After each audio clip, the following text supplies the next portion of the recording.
Well, I hear, I don't know, the people you mean? Numbers of people? A lot of people. They'll be at the convention center at Mar-a-Lago. We have a lot of people. I've just been very honored to find out that the lines are long, and the conservative lines, the Republican lines, are very long. We got back pretty late last night, and it was an honor. It was a great honor. We had 4 incredible rallies and left Michigan late at night. Many of you were with us, and I hear we're doing very well. I hear we're doing very well.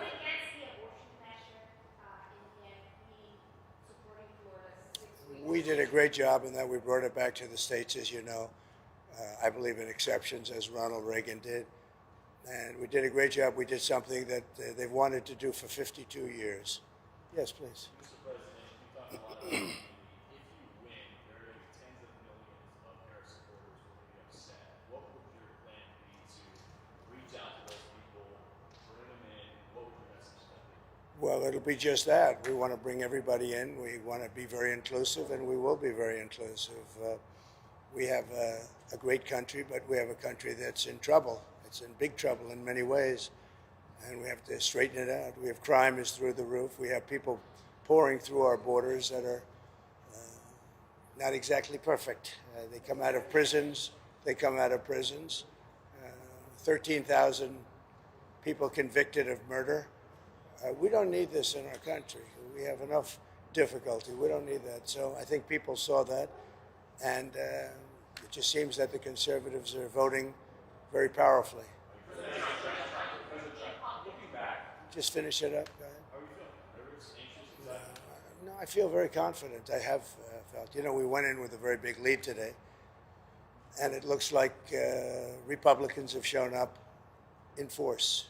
So we'll see how it turns out. But it seems that they have really shown up in force. I just got a call from Dan Patrick in Texas. He said they've never seen anything like it. It's been very good. Looking back, is there anything you would do differently about your campaign? Do anything you regret about doing this campaign? Look, regrets. You always have regrets. I can't think of any, to be honest, to use her expression. I can't think of any. Look, I ran a great campaign. I think it was maybe the best of the 3. We did great in the first one. We did much better in the second one, but something happened. And this was the best. I would say this was the best campaign we ran. Sir, do you accept the possibility that you and Vice President Harris both might not get to 270 electoral votes by the end of tonight? It should never happen. A thing like that should never happen. This election should be over. They spend all this money on machines. And frankly, if they'd use paper ballots, it would be over by 10 o'clock. And by the way, the paper ballots would cost 8%. It would be 8% of the cost. If they would use paper ballots, voter ID, proof of citizenship, and one-day voting, it would all be over by 10 o'clock in the evening. It's crazy.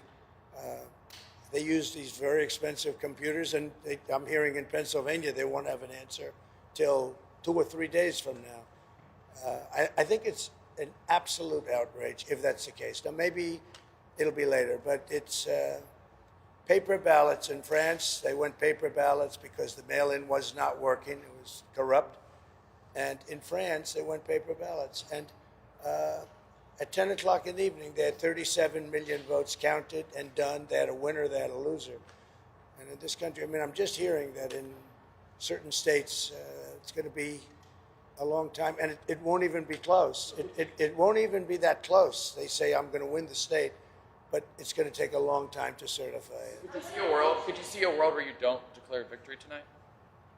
Yeah, I mean, I'm hearing the same things that you're hearing. I'm hearing states where I'm up by a lot, but they won't have a final number for a long time. What are your plans for tonight in terms of watching the results and so forth? So we're going to have a very special group of people, many of whom you know, and they'll be at Mar-a-Lago. In addition, we'll have 4,000 or 5,000 people at the convention center.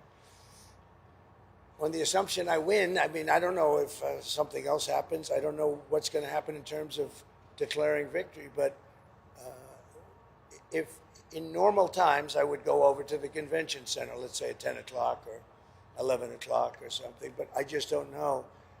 It looks like we have a very substantial lead. It looks like we have many more Republicans voting today than Democrats, so if you have a lead and we have a bigger vote, that means you're doing very well, but they have to call a winner.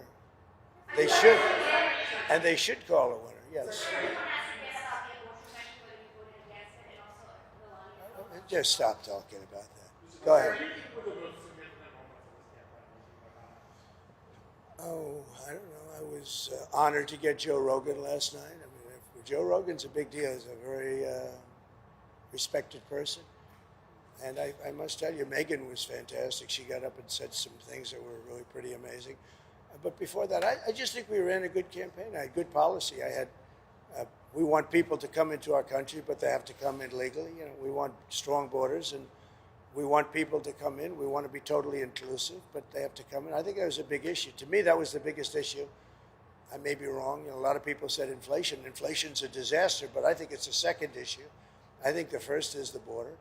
We can't allow criminals to be put back into our country or to be put into our country. So you have 13,000 plus murderers allowed to roam in our country. Not going to be allowed. They have to go. You have drug dealers. You have terrorists. You have a tremendous amount of people that should not be in our country, and we need strong borders in this country. And I think people are voting. I think it's personally, I think it's the number one issue. We'll see how it pans out, but I think it's the number one issue.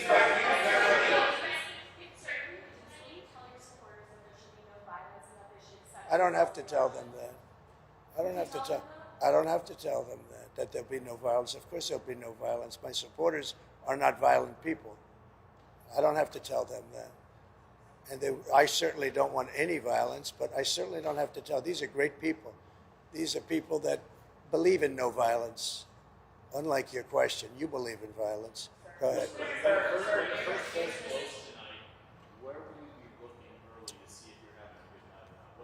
Well, I think I'll be at Mar-a-Lago for the most part. We have a lot of political professionals. I'm going over now with Melania, who I'm very proud of. She's got the #1 bestseller. Can you believe that? He can believe it.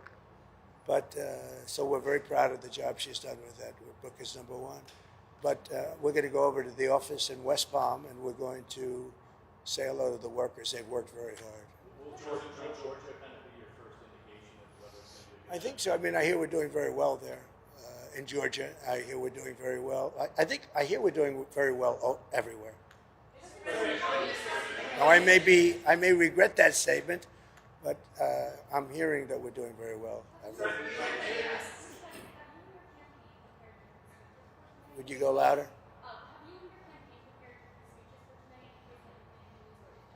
No, I haven't prepared a speech. No, I did speeches last night, all day long, all night long. At 2 o'clock in the morning, we left, and we did a lot of speeches. You can probably tell. No, I don't have to do that. You know, I'm not a Democrat. I'm able to make a speech on pretty quick notice. If I win, I know what I'm going to say, and I don't even want to think about the losing part. I would like to tell all of the people that are online to stay online. We have tremendous Republican lines, and I've been asked actually to say it.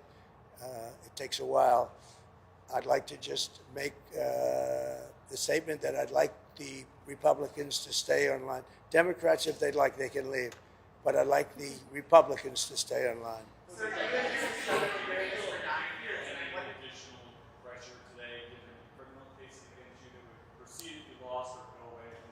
I have no pressure whatsoever. I'm winning big cases. Those cases are all being won. The biggest case was the Florida case, and it's been won. I appreciate your nice question. Sir, you and Mrs. Trump have been doing No this pressure whatsoever. for 9 years. Regardless of what happens tonight, is this your last campaign? Are you done after this? Yeah, I would think so. I would think so. How do you feel about it? Sad and very fulfilled. I think we're going to have a very big victory today. Mrs. Trump, how are you feeling? Very good, thank you. Thank you. If you win, sir, if you win, do you have a plan in place to start naming staff and cabinet We have officers? already a transition team, but I don't like talking about that until I find out how we do. I mean, So, but how does this sort of come back from Iran and sort of the assassination attempts, sort of shape your thinking on stuff, right? Well, it doesn't. Look, we're not looking to do damage to Iran, but they can't have a nuclear weapon. That's my terms are very easy. They can't have a nuclear weapon. I'd like them to be a very successful country, but they just can't have a nuclear weapon. Does it change the way you live? All the threats and Well, I think Secret Service has been a little bit tougher, to put it mildly. I see more machine guns than I've ever seen in my life. We're surrounded by, I feel very confident with Secret Service. I think they've stepped up. Look, for a long time, they didn't give us the help. They didn't give us the assets, as they say, the manpower, woman power. They didn't give it to us. And we'd have rallies. You saw the rallies, 50, 60,000 people. And I'd have less people than Joe Biden, who had 5 people show up. And I'd have 55,000 people show up, and I had fewer people than him. So they should have done a much better job. And frankly, the president should make a very strong statement to the outside world, because How are you feeling about your team as we head into the last day? I think my team is incredible. Look, they say it's the best run campaign they've seen. Some people said it's the best run campaign they've ever seen. But in order to make that stick, you have to win.